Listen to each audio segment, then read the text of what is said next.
প্রশ্নে বলা হয়েছে একটি দ্রব্য 25 টাকা দিয়ে ক্রয় করে 30 টাকায় বিক্রয় করলে শতকরা কত লাভ হবে।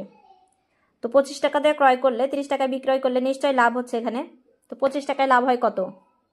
সমাধান আমাদের হবে 25 টাকায় লাভ হয়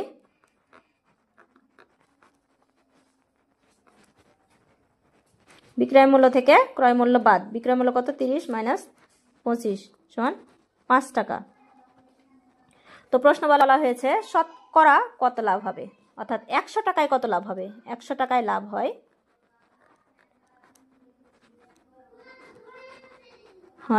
সমান 25 টাকায় যে লাভ হয় 25 টাকায় লাভ হয় 5 টাকা, আর শতকরা বলতে 100 দ্বারা গুণ করতে হবে।